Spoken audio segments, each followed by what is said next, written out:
Hey, Soul Stories fam. We're starting a new love journey. Tell us where you're watching from. Don't forget to subscribe and join our family. Now stay with us. The story begins. The Velvet Claws Bar sat on the 25th floor of a glass tower in the heart of Manhattan, a place where young lawyers came to forget their stress briefly, yet still carried the meticulous composure of their profession down to the last button. Amber lights reflected off marble tables, rippling across glasses filled with golden liquor. Lazy jazz drifted through the air, mingling with the scent of whiskey, expensive perfume, and the forced laughter of attorneys fresh out of another long day in court. Isabel Blake sat at the bar, her dark brown eyes gleaming with exhaustion and pride. Her caramel brown hair was tied low, a few strands loose around her cheeks, softening her face amid the world of men in gray suits and calculated smiles. She wore a fitted black dress, formal enough for the firm, yet alluring enough to make people think, she's the kind of woman who has everything under control, at least until tonight. Her phone buzzed. A text from her best friend at the firm. Isabel, don't come to the bar. Charles is here. With that partner he keeps calling just a client. Her heart clenched. Isabel looked up, scanning the bright, laughter-filled room, and then she saw them. Charles sitting in the corner, his hand casually resting on the back of a chair, close enough for his fingers to graze the woman's shoulder. The blonde laughed softly, her hair shimmering under the light.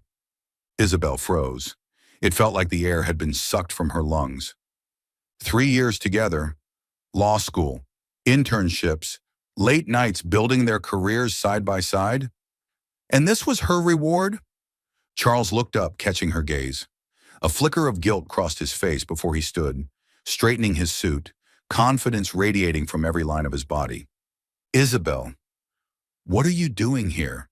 She fought to keep her voice steady, though her knees trembled. I could ask you the same.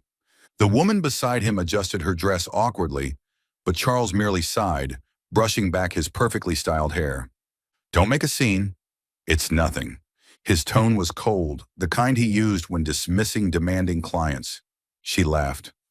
A dry, brittle sound that sliced through the hum of the bar, drawing curious glances. You cheat on me where all our colleagues hang out and tell me not to make a scene? Charles shrugged, arrogance flickering in his eyes. Isabel, come on. We both knew this was coming. You're safe, dependable, but you're not exciting anymore. I need someone with a bit more challenge. A knife to the heart. Clean, sharp, deliberate. Not just betrayal, humiliation. Isabel stood tall, eyes blazing. In her mind, 1,000 revenge scenarios flashed by. She could throw her drink in his face, slap him, scream. But she didn't. She was a lawyer, and lawyers strike back with precision. Her gaze swept across the room and stopped. At the far end of the bar sat a stranger. His posture was relaxed, almost regal, as if the chaos of the world couldn't touch him. He wore a black suit, a dark silk tie, and the silver edge of an exquisite watch glinting at his wrist. His face was composed, features sharp as if carved from stone. Dark hair fell neatly across his forehead, but it was his eyes, steel gray, calm and unreadable, that held her. A man who didn't need to speak to command a room. Isabel didn't think. She acted. Her heels struck the wooden floor with measured confidence. The jazz, the chatter, everything blurred into background noise. She reached him, said nothing, grabbed his lapel, and kissed him. It wasn't gentle. It wasn't planned. It was fire. Reckless, furious, desperate for release. The man froze for a heartbeat, clearly not expecting to be ambushed by a stranger. But then, instead of pulling away, his hand slid to her waist, steady and assured, returning the kiss with slow, deliberate control, the kind that could burn through ice. The air around them cracked. Someone whistled, someone else clapped. Isabel pulled back, breath unsteady, lips trembling. The stranger, Luca Harrington, looked at her with mild amusement, a faint smirk curving his lips. His voice was low, velvety, dangerous. A bold move, counselor. Interesting legal strategy. Across the room, Charles stood frozen, mouth open like a man who just lost the most significant case of his life. Isabel fixed her hair, gave him a look colder than the marble under her heels. "You're right, Charles. I do need a challenge." Then she turned and walked out, her footsteps echoing like the rhythm of victory drums.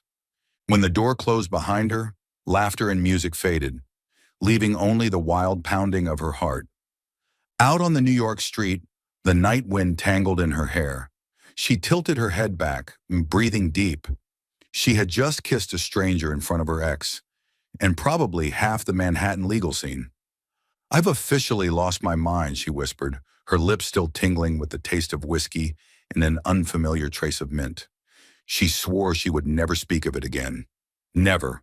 But somewhere deep in her mind, that half-smile, his half-smile, lingered, like a verdict not yet closed. Monday mornings in Manhattan always began with the sharp rhythm of heels and the faint scent of burnt coffee drifting through glass hallways. The Harrington and Myers LLP building, tall, cold, and solemn like a cathedral of law, gleamed under the early sunlight. Streams of lawyers in gray suits flowed toward the elevators, each carrying a folder and a different version of exhaustion. Isabel Blake stood before the mirror in the 24th floor restroom, suppressing a sigh. There were still faint shadows beneath her eyes, reminders of that insane Friday night at the bar. Every time she thought about it, she wanted to slam her head against a keyboard. A kiss, with a stranger, in front of her ex-colleagues. And worse, someone might have filmed it. She straightened her blazer, buttoned it, and adjusted the collar of her white shirt. "I'm a lawyer, not the protagonist of a cheap romance movie," she muttered to herself, then stepped into the hallway, buzzing with chatter. The atmosphere felt different today. Louder, charged. Groups of associates clustered near the coffee machine, eyes bright with gossip. "I heard the firm just merged with the Harrington Legal Group. The new managing partners are from London. They say he once made an entire multinational board plead guilty with just a 2-page memo." Isabel raised an eyebrow, pouring coffee, trying to seem indifferent. But her heart skipped a beat at the name Harrington. "No way," she whispered, chuckling under her breath. "New York has at least 10 people with that surname." As for him, the man she'd kissed, he was probably miles away, in another city, another world. But fate, apparently, had a dark sense of humor. By 10 a.m., every employee was summoned to the top-floor conference room, a space reserved only for landmark cases or power shifts. Isabel took a seat in the middle row.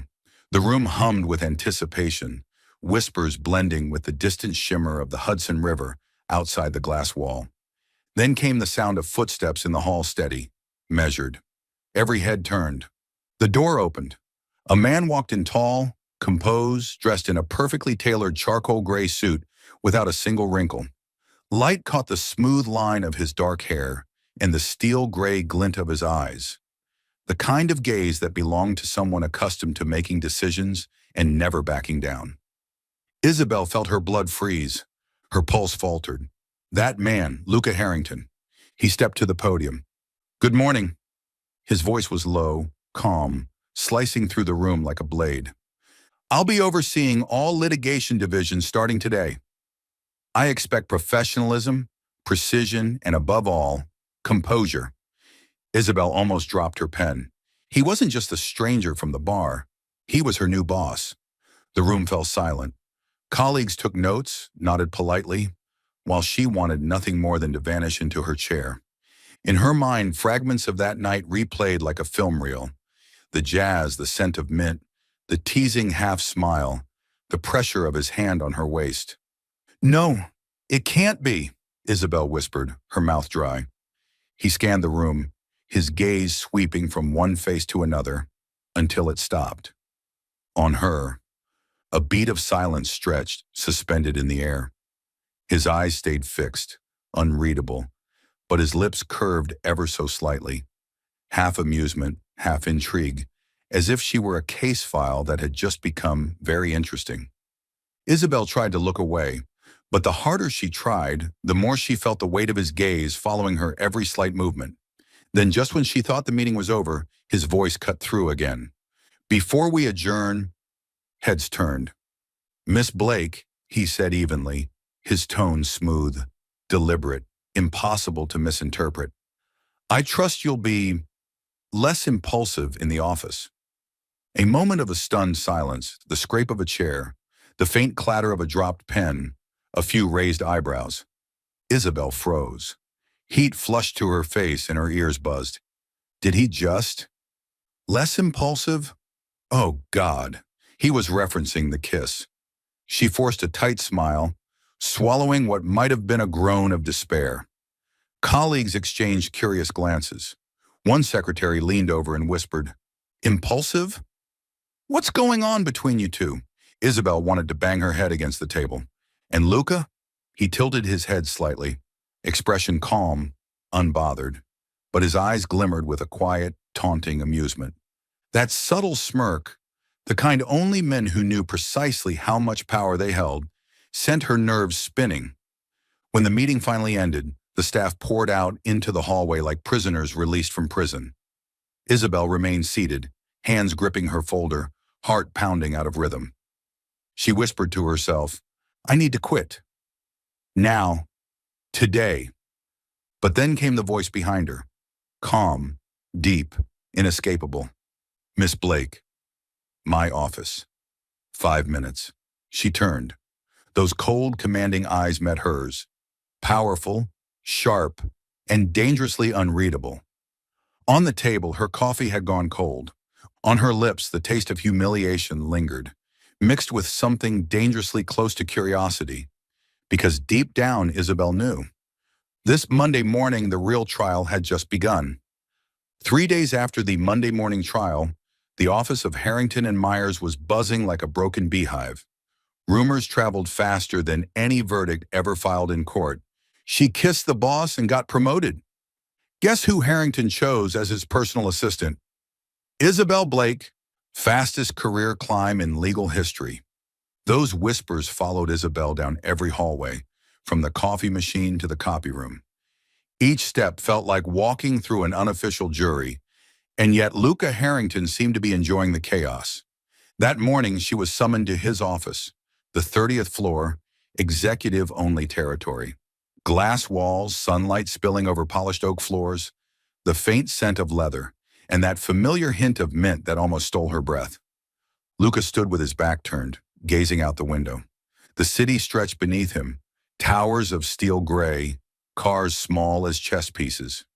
Morning light traced along his suit shoulders, outlining his dark hair, making him look carved from metal and light. "Miss Blake," he said, voice deep and steady, "I've reviewed the Stamford case files." Isabel tightened her grip on the folder. "Yes, sir. I want you to take on a new role, legal liaison." Her brows knitted as she looked up, thinking she'd misheard. "You mean working directly with you on high-profile cases?" "Exactly." She nearly dropped her pen. I don't think that's a good idea." He turned, a faint smile tugging at his lips. "I think it's an excellent idea. You've got skill and experience handling me." His eyes lowered slightly, a look half challenge, half reminder of that night at the bar. Isabel flushed, rushing to change the subject. "I'm afraid people in the office might misunderstand." "They already do," he interrupted calmly. "So why not give them a reason too?" She froze. Did he really say that?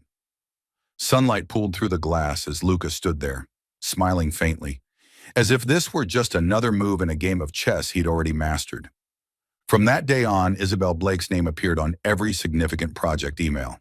Her desk was moved right outside his office, separated only by a pane of glass. Every time that door opened, she'd hear his voice, low, precise, occasionally teasing enough to make her heart clench and her lips want to laugh. One afternoon, as she was flipping through case files, Luca stepped out, coffee in hand, eyes glinting mischievously. "Miss Blake, I've never seen anyone file an appeal as fast as you." "I like to make deadlines, sir." "Faster than you ran out of that bar that night." Isabel almost choked on her drink. "Don't remind me." He chuckled softly, leaning closer, his breath a mix of mint and coffee. "I won't, so long as you don't make me remember."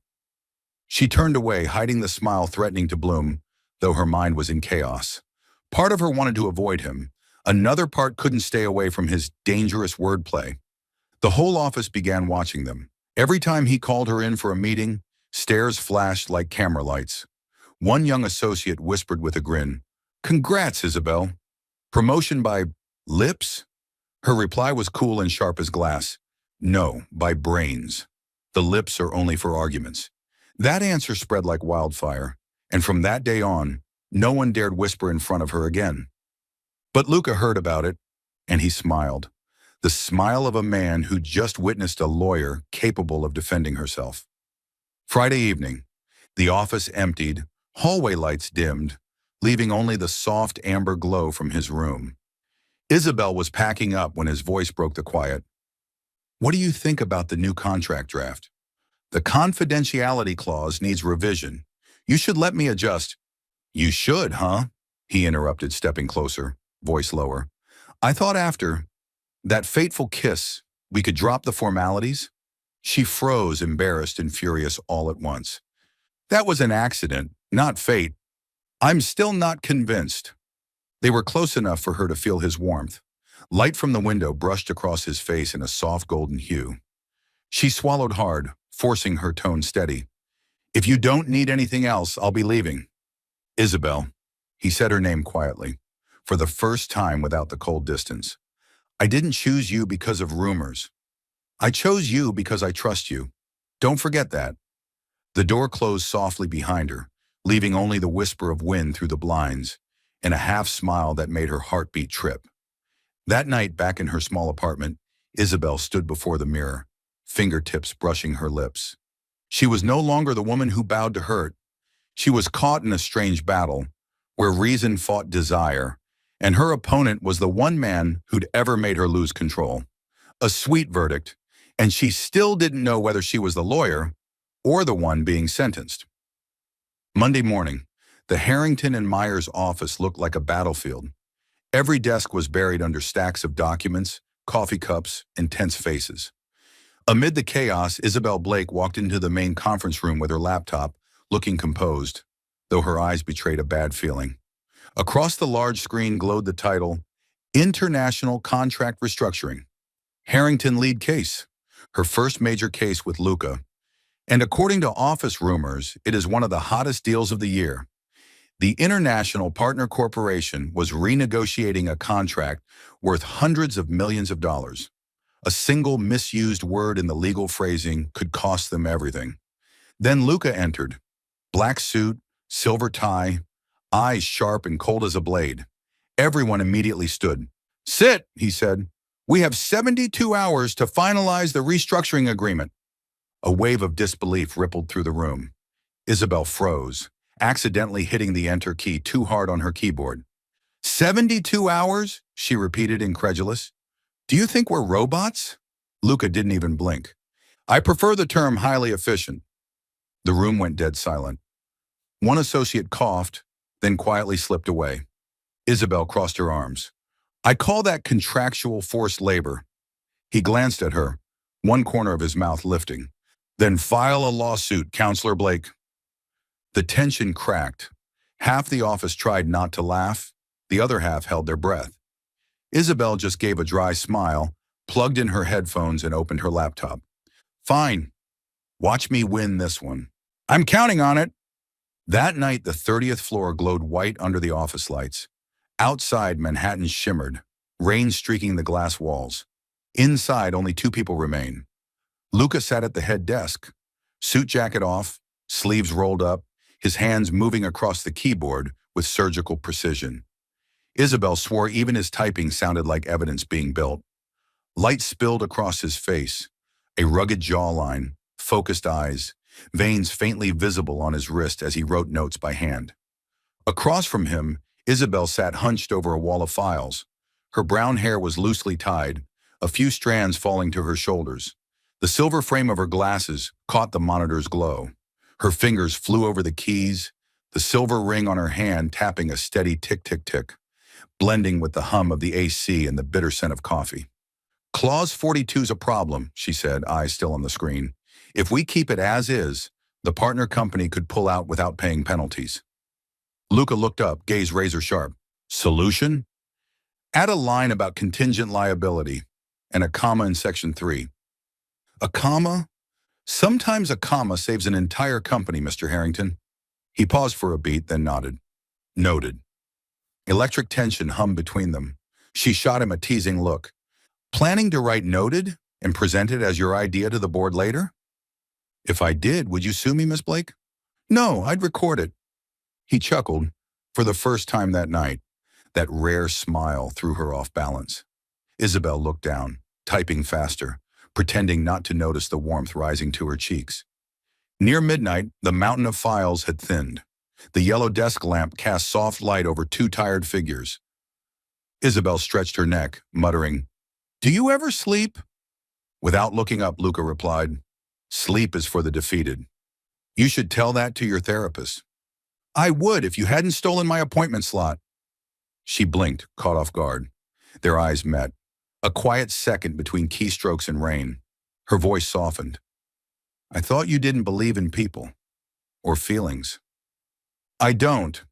Then why trust me?" Luca stopped typing and met her gaze directly. "I don't trust you. I want to see where your limits are." His words hit her like a challenge she hadn't expected.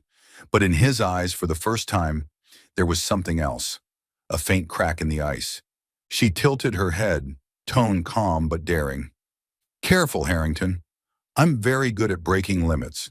He smiled, slow, dangerous, and sweet. "I know. That's why you're still here." 2 in the morning. The lights were still on and the war of documents raged on. Isabel leaned on her hand, staring at him. How can someone be so insufferable and so captivating at the same time? And Luca, through the glass reflection, watched her too. Her eyes lit up when she argued, her voice sharp but clear. He wondered when, among all the trials he'd conquered, one woman had made him feel like he needed to fight harder. Finally, Isabel stood, gathering the last set of papers. "Done. The deadline was in 72 hours, and we finished in 16. I'm not sure if I should be proud or report this as a labor crime." "Both," he said, rising slowly with that faint, knowing smile. "But if it's a crime, I'll serve the sentence with you." She laughed, stepping out of the room, heart pounding a little too fast. Behind her, Luca's voice followed, low, quiet, deliberate. "Miss Blake, impressive performance." And in the sleepless city of Manhattan, under the steady hum of rain, 2 lawyers had just begun their first war, where the opponent was also the one who made their hearts race. Thursday morning, the office of Harrington and Myers was livelier than usual. Everyone gathered in the lobby, waiting for the elevator and chatting excitedly about the lawsuit the firm had just won. Isabel walked in, arms full of files, her face bright but her eyes still shadowed with fatigue from too many late nights. She had barely set her bag down at the reception desk when a voice she knew all too well spoke behind her. Cold, arrogant, as if it had never once broken her heart. "Well, look at you, Isabel Blake. I thought you'd be miserable after I left you, but it seems you've climbed up fast." She turned. Charles Davies. Navy suit, deep red tie, the same handsome face, but his eyes had hardened into something sharp and metallic, brimming with bitterness. Isabel's brow furrowed. She turned to leave, but he stepped closer, voice raised just enough for the entire lobby to hear. "I heard you've got quite the unique way of getting promoted. One kiss, and now you're the CEO's personal assistant." The air froze instantly. Fingers paused above phone screens. Eyes darted like blades. Even the coffee machine in the corner seemed to hiss too loudly. Isabel straightened, clutching her files until her knuckles whitened. Her voice was calm, steady. "Are you drunk, Charles, or just humiliating yourself on purpose?" He laughed, the sound dripping with mockery and provocation. "Oh, I'm just telling the truth. Everyone here knows. You kissed your boss in a bar, and magically, a few weeks later, you were promoted. Or should I call that a little promotion pillow talk?" A few murmurs rippled through the room. Isabel felt her blood surge, but she didn't move. She had promised herself, never again would she let him see her hurt. And then, another voice cut through the tension, deep and steady, like a judge's gavel. "Watch your words, Mr. Davies." Every head turned. From the main hallway, Luca Harrington walked forward. each slow, deliberate step radiating authority. Black suit, silver gray tie, the light catching on his sharp features and cool steel gray eyes. Charles swallowed hard but tried to hold his ground. I was just expressing an opinion. No, Luca interrupted, voice low but commanding enough to silence the entire floor. You just insulted a colleague. One more word, and I'll have grounds for a defamation case. Believe me, I know how to close one of those within 24 hours. The lobby went dead quiet. Luca's gaze stayed locked on Charles, cold, cutting, with a pressure so palpable it seemed to compress the air itself. Charles opened his mouth, then shut it again. His face flushed red. Without another word, he turned and stormed off, so fast he clipped the reception desk on his way out. A few quiet laughs broke the silence. Luca lingered for a moment, then turned to Isabel. Are you all right, Miss Blake? She looked up at him, startled. In the reflection of the glass ceiling, he seemed like a wall, cold, proud, yet radiating an unfamiliar warmth. I'm fine, she said softly, her voice trembling just a little. You didn't have to. I did, he cut her off gently, eyes steady on hers. Because no one gets to insult my people. The words struck like lightning in broad daylight. A few employees gasped quietly. Isabel stood frozen, heart pounding so hard she could barely breathe. Luca gave a slight nod and turned away, leaving behind a trace of mint and silence that wrapped around her like a spell. Isabel watched him go, her lips trembling. She had never met anyone so terrifying, and yet so easy to believe in. As the elevator doors closed behind him, she stood motionless amid the stares around her. And in that moment, Isabel realized, sometimes it only takes one person standing in front of you to make the whole world feel safe. May in Rome, the sky so blue it looked ready to melt. Sunlight pouring like liquid honey over terracotta rooftops. The whole city smelled of roasted coffee and echoed with the endless roll of wheels on cobblestone streets. Isabel stepped out of the airport beside Luca, dressed in a cream-colored suit, hair pinned neatly, eyes hidden behind dark sunglasses. She tried to appear calm, though her heart thudded like a warning drum. A business trip to Rome. 2 lawyers representing their firm at the European Trade Conference. It sounded purely professional. Yet for them, it was a test of restraint far more dangerous than any courtroom battle. By day, they were perfection. The grand conference hall by the Tiber shimmered with natural light. Luca stood at the podium, speaking with sharp, commanding precision. Each sentence cut clean like a surgeon's scalpel. Isabel sat beside him, translating, taking notes, countering questions. The seamless extension of his argument. Observers watched the quiet rhythm between them, the way his gaze would shift toward her and how she answered with a single nod. No words needed, yet everything understood.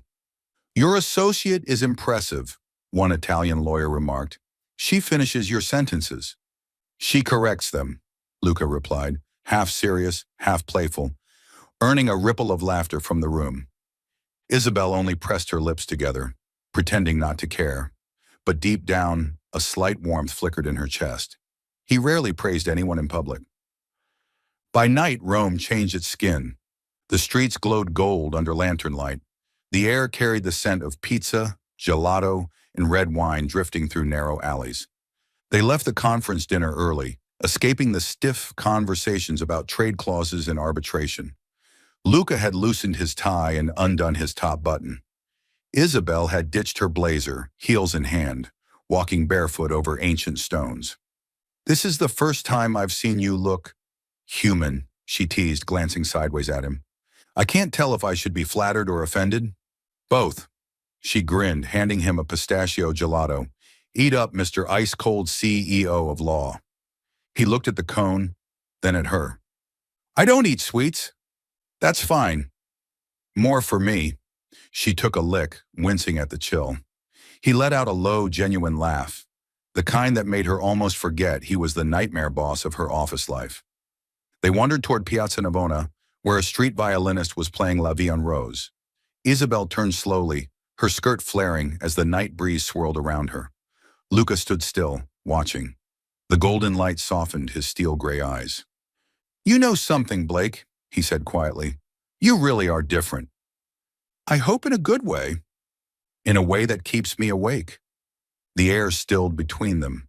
Then she laughed, half teasing, half trying to hide her quickened pulse. "Relax, I don't debate after dark." "Shame."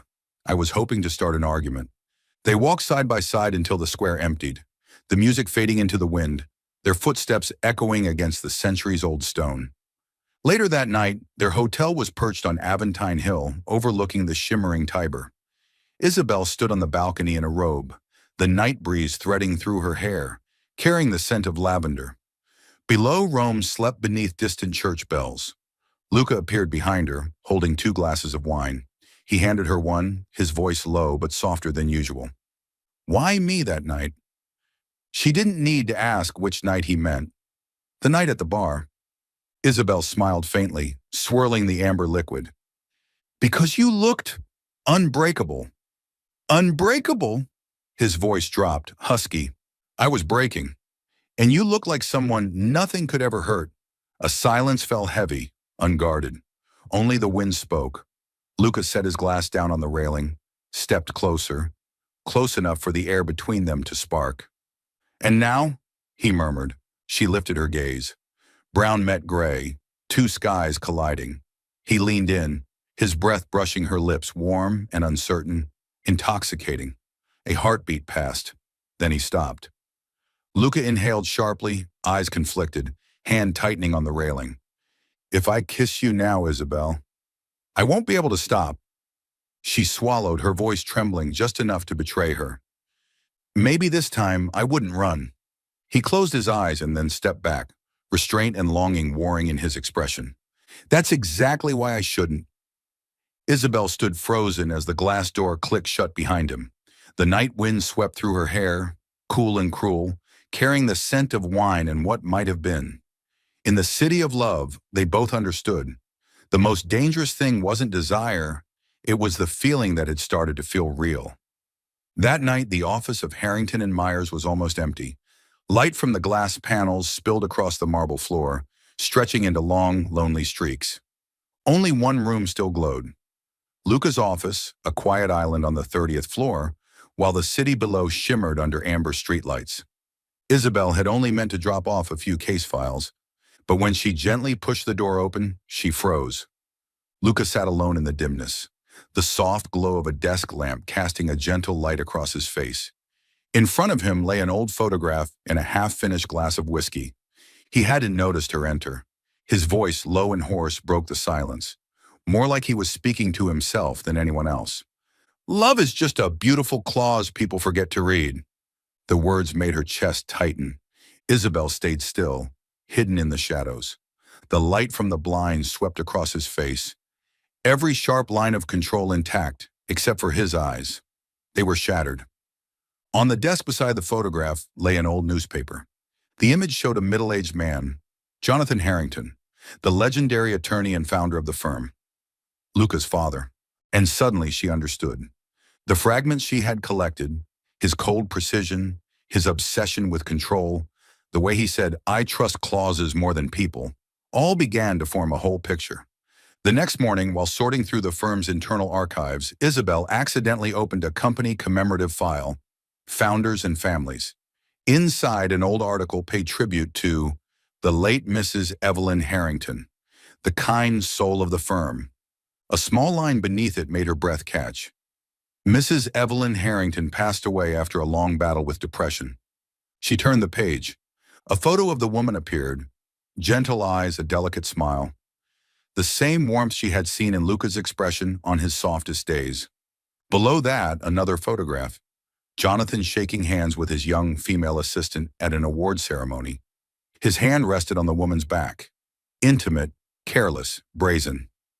Isabel closed the file. She didn't need to read more. She already knew. That evening, Luca was there again. Same dim light, same quiet. His shirt was unbuttoned at the collar, his tie loosened, and one hand turned the photo frame of his mother. The air smelled faintly of oak and whiskey. She spoke softly. "She was your mother?" He looked up, startled for a moment, then his eyes softened. "Yes." She used to believe love could fix everything. A hollow chuckle escaped him, brittle, like glass cracking. My father betrayed her for years, openly, coldly. She still cooked for him, still waited up every night, still told me, forgiveness is strength. And then she started to fade, piece by piece. His voice dropped, barely above a whisper. I was 12 when I first heard her cry. 13 was when she stopped crying. 14 when I sat beside her bed that final morning. My father never came. Isabel's throat tightened.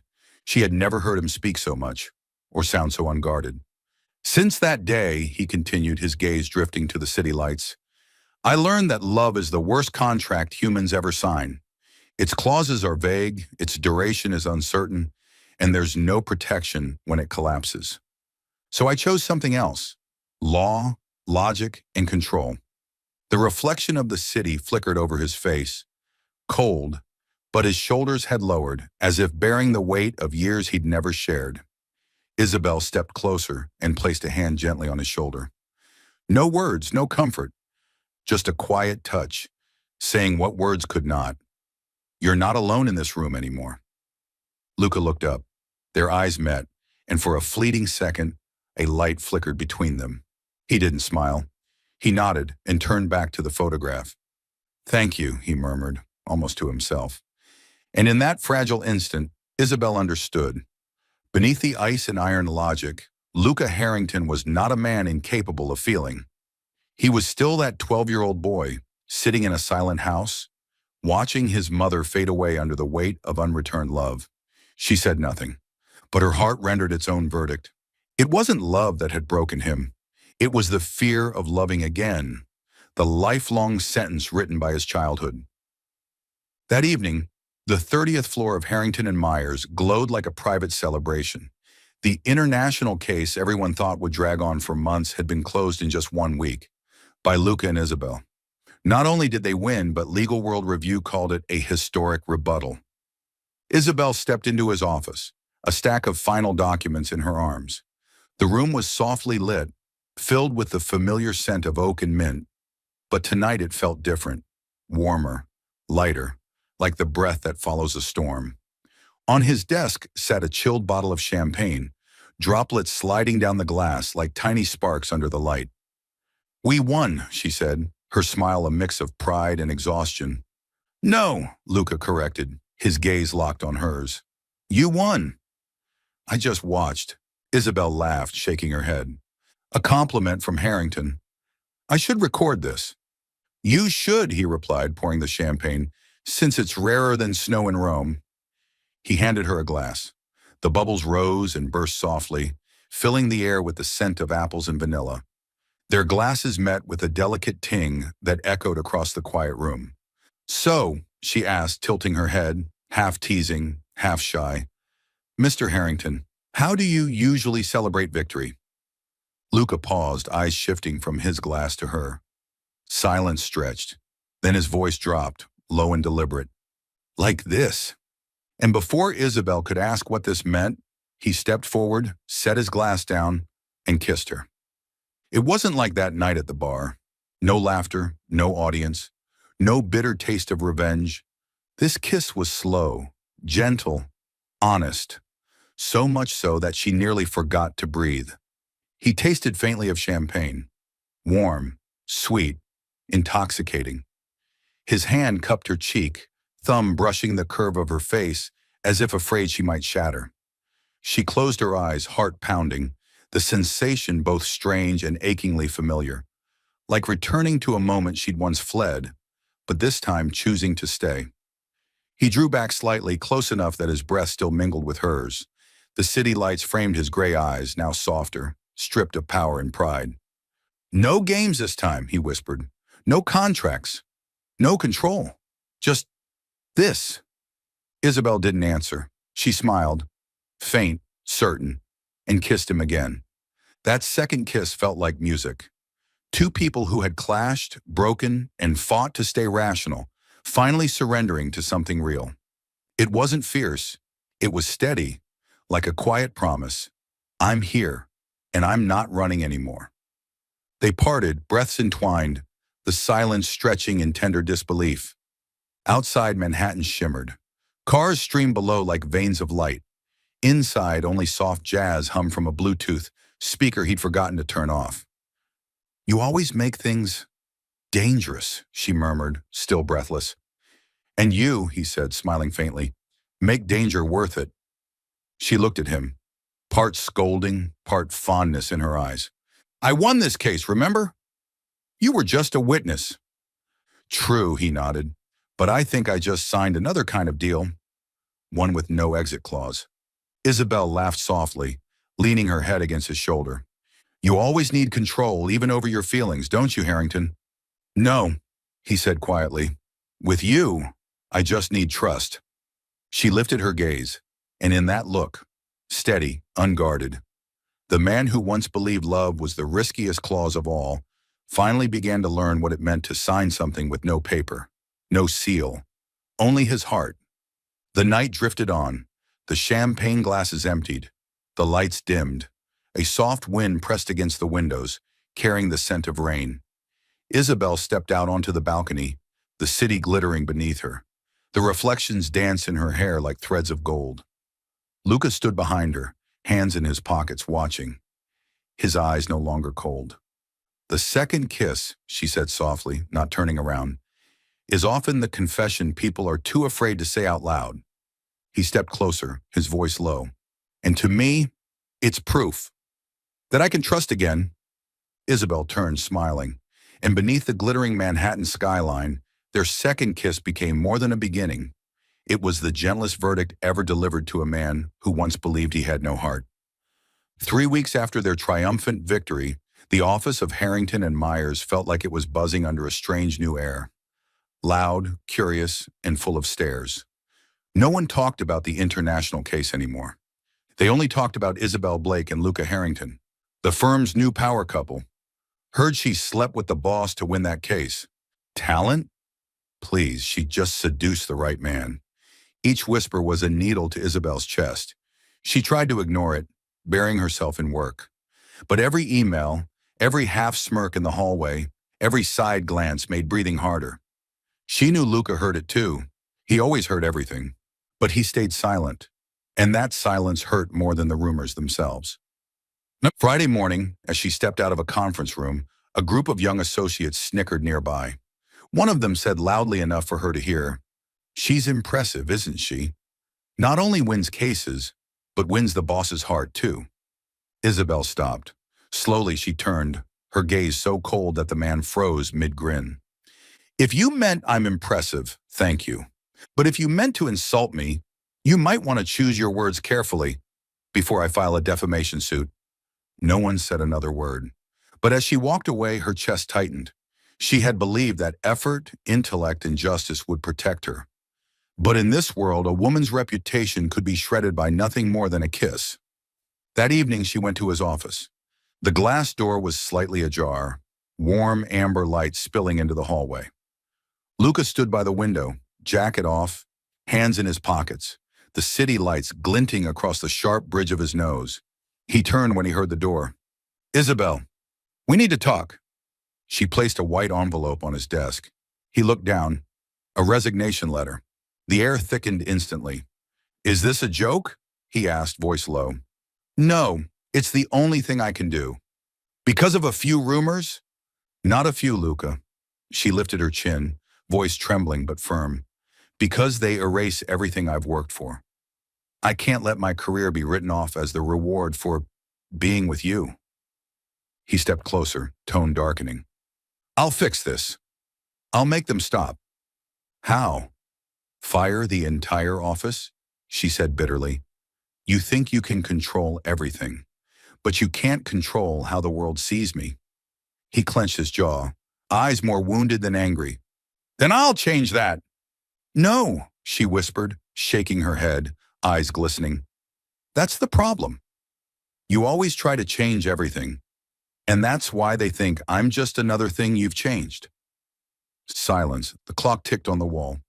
Slow, heavy, cruel. He looked at her, torn between anger, fear, and heartbreak. "Isabel, everything I've done, I did for you. And that's exactly why I don't feel like myself anymore. Her voice cracked. I don't want to be protected, Luca. I want to be respected. She looked away, took a deep breath. I used to think you didn't believe in love, but now I see you're afraid of it. You're so scared of losing control. And love, it can't survive inside a cage. He took a step toward her, but she stepped back. Don't, she said softly. If you touch me now, I won't have the strength to leave. They stood facing each other. Two people who had survived sleepless nights, fierce trials, and countless storms, now defeated by whispers and the shadow of power. She picked up her bag and turned to go. Isabel, his voice broke behind her. I never wanted to control you. She stopped at the door, not looking back. No, you didn't. You just never learned another way to love. The door closed softly. The wind from the hallway drifted in, carrying the faint scent of mint that still lingered in his office. Lucas stared at the white envelope on his desk, his heart hollow. In that room, the city's sharpest lawyer, a man who could win any case, had just lost the only one he couldn't argue his way out of. The case is titled Love and the Pride of Isabel Blake. The next morning, there was a strange heaviness hanging over the Harrington and Myers building. At 7 a.m., an urgent email landed in every employee's inbox. Subject, emergency all-staff meeting, 9 a.m., main conference hall. No one knew what was coming, but everyone shared the same suspicion. It had something to do with Isabel Blake. By 9 o'clock, the ground floor hall was packed. Hundreds of eyes turned toward the stage, where Luca Harrington walked up. No three-piece suit, no tie. Just a white shirt with rolled sleeves and a face shadowed by fatigue and unshaven stubble. Gone was the cold, untouchable man who ran billion-dollar deals. What stood there now was simply a man, one facing the judgment of his own conscience. He stood still for a few seconds, scanning the room, then spoke, voice low, steady and raw. I've called this meeting because there's something that needs to be said, publicly. The murmurs quieted. This past week, there have been toxic rumors circulating through this firm about an employee I deeply respect. Those rumors didn't just insult her, they violated the very principles this place was built on. He paused, letting the silence stretch. And I allowed it to happen. That was my greatest mistake. The hall fell utterly silent. No CEO in the firm's history had ever admitted fault to the entire staff before. Luca clenched his hand around the podium, his voice deepening, each word heavy like a confession. Every day I speak of justice, yet I forgot that justice begins with how we treat one another. I let my power become a wall that made people afraid instead of protecting. The crowd lowered their gazes. A quiet wave of shame rippled through the room. Isabel Blake, he said clearly, not avoiding her name, is one of the most talented young attorneys I've ever met. The victory in our international case, that success was hers, not mine. Any rumor that diminishes her work is an insult not only to her profession, but to me personally. He lifted his eyes, steady and unwavering. Mark Reynolds, he said, turning toward a man in the middle row who froze in his seat. As of today, you'll be reassigned to our Anchorage, Alaska branch to oversee restructuring. I believe the climate there will give you time to reflect on the meaning of respect. A ripple of whispers spread across the room, but no one dared to breathe too loudly. Mark's face drained of color. Luca continued, his tone softer now, addressing the room, but perhaps speaking to himself most of all. We pride ourselves on being a prestigious law firm, where the law defines right from wrong. But today I've realized something. Law doesn't just live in documents. It lives in how we see each other and in the fairness we give to one another. I failed to uphold that fairness. He stopped for a moment, inhaled, his eyes glinting faintly with emotion. Therefore, I'll be stepping down as CEO for 1 month. Not because of a scandal, not for show, but because I need to relearn how to be a better person before I try to teach anyone else about justice. The hall went utterly still. No one spoke. No one clapped. The only sound was the faint, collective breath of quiet astonishment. Somewhere in the back, a few women lowered their heads, tears glinting in their eyes. Luca tightened his grip on the paper in his hand, His voice softened to a whisper, rough but achingly sincere. I used to believe love and emotion made people weak, but I was wrong. Indifference. That's what destroys us, and I won't let indifference kill anyone else under my watch. He looked up, eyes steady once more, and gave a slight nod. Thank you. The court is adjourned. As he stepped down from the stage, the entire hall rose, not out of obligation, but instinct. Then came the applause. Long, resonant, authentic. Not born of fear, but of feeling.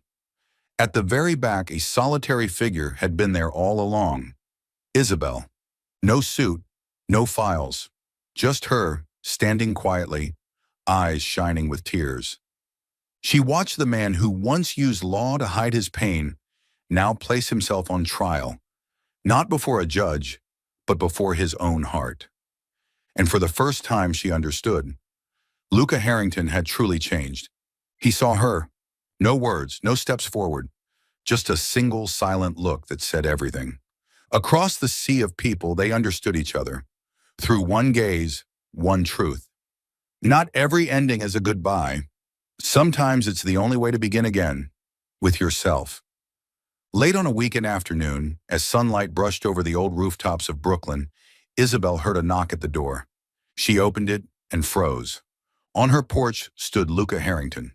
No suit, no leather briefcase, no phone glued to his hand.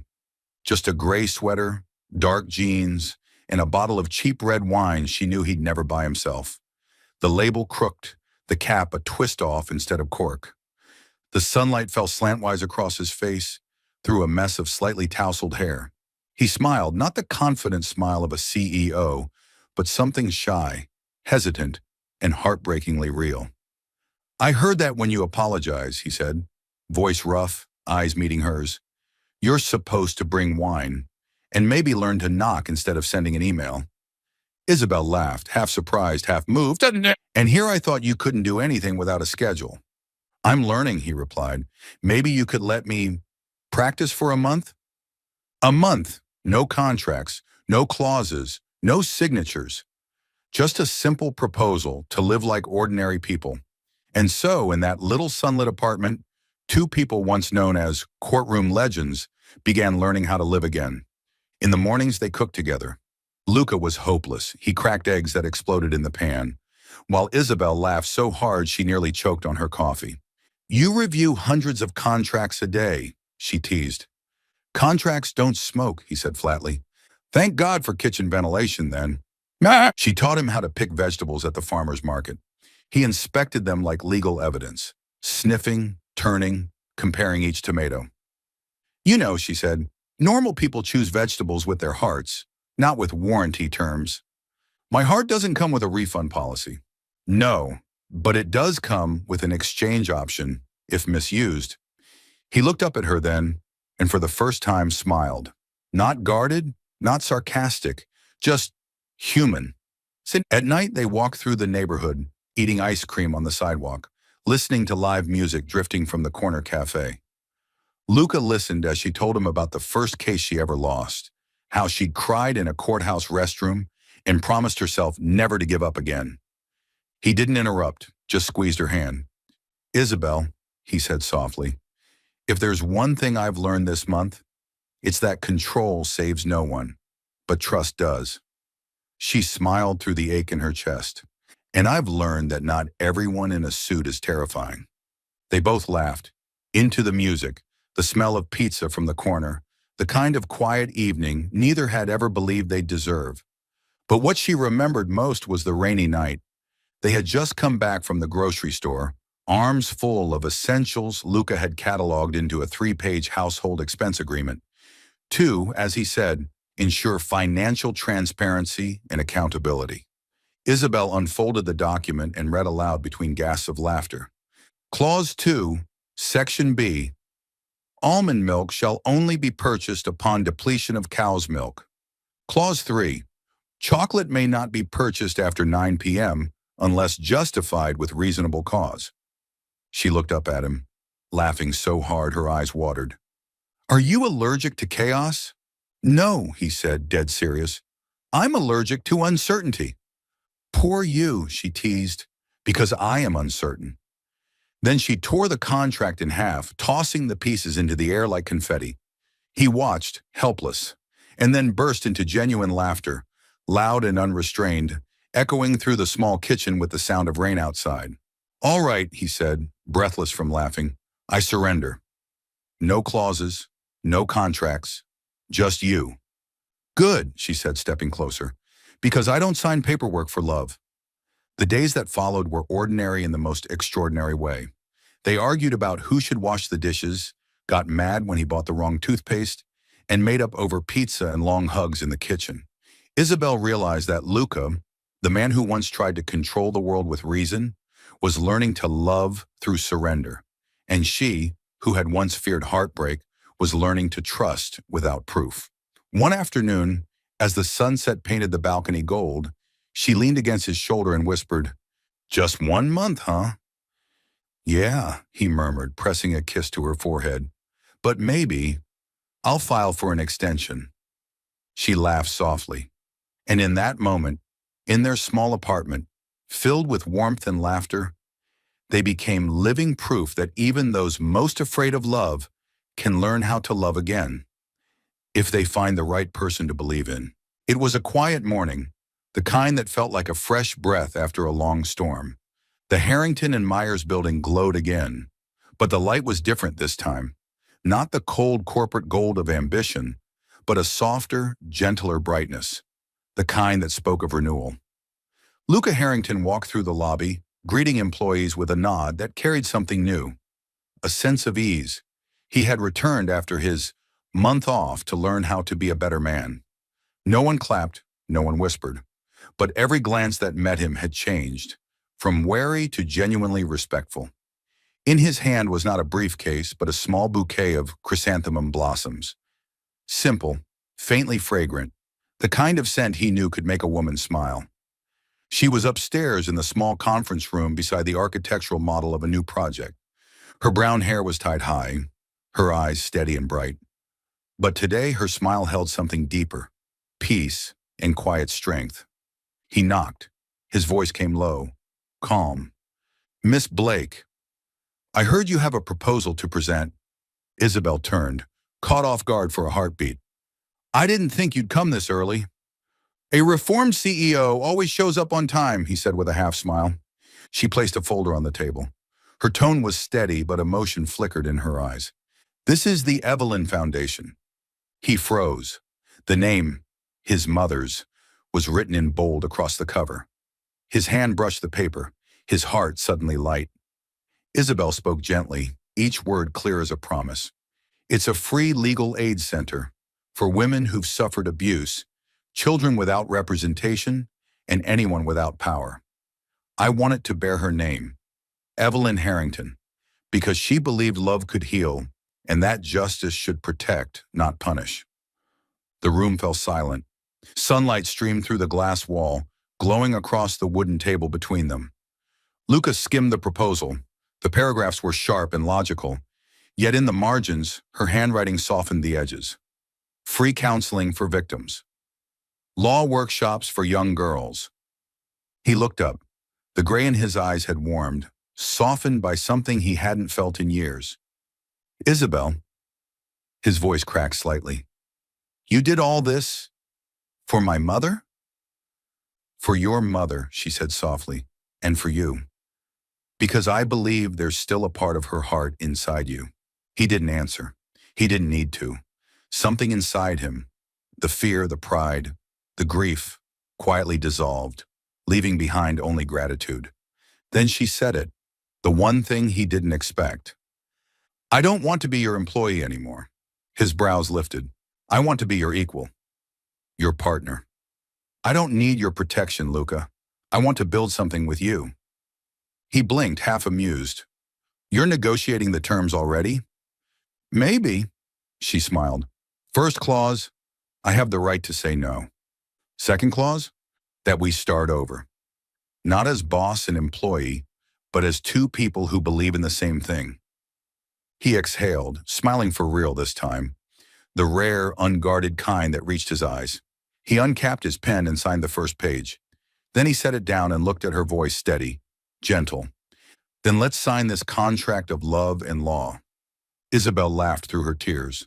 This one doesn't have an exit clause, counselor. I know, he said quietly, taking her hand. And for the first time in my life, I'm glad it doesn't. He drew her close, kissing her slowly and surely. It wasn't impulsive. It wasn't born of tension or revenge. It was the calm conclusion of a lengthy trial, one they both won by admitting their own vulnerability. Light poured through the window, wrapping around them. On the table, the file marked "The Evelyn Foundation" lay open, and the bouquet of lavender chrysanthemums trembled softly in the breeze. 1 year later, a silver plaque reading "Evelyn Legal Center" hung above a modest street in Manhattan. Inside, Isabel ran the foundation, leading workshops, offering free aid, building hope. Luca had returned to his CEO chair, but every evening he stopped by the center, 2 coffees in hand, and that same look of pride he once reserved for courtroom victories. They were no longer lawyer and assistant, nor were they superior and subordinate. Now they were partners, in justice, in purpose, in love. In the lobby of the center hung a bronze engraving, "Law protects, love restores," and beneath it, in smaller script, a promise sealed not by ink but by faith, signed by Isabel Blake and Luca Harrington, for love and justice.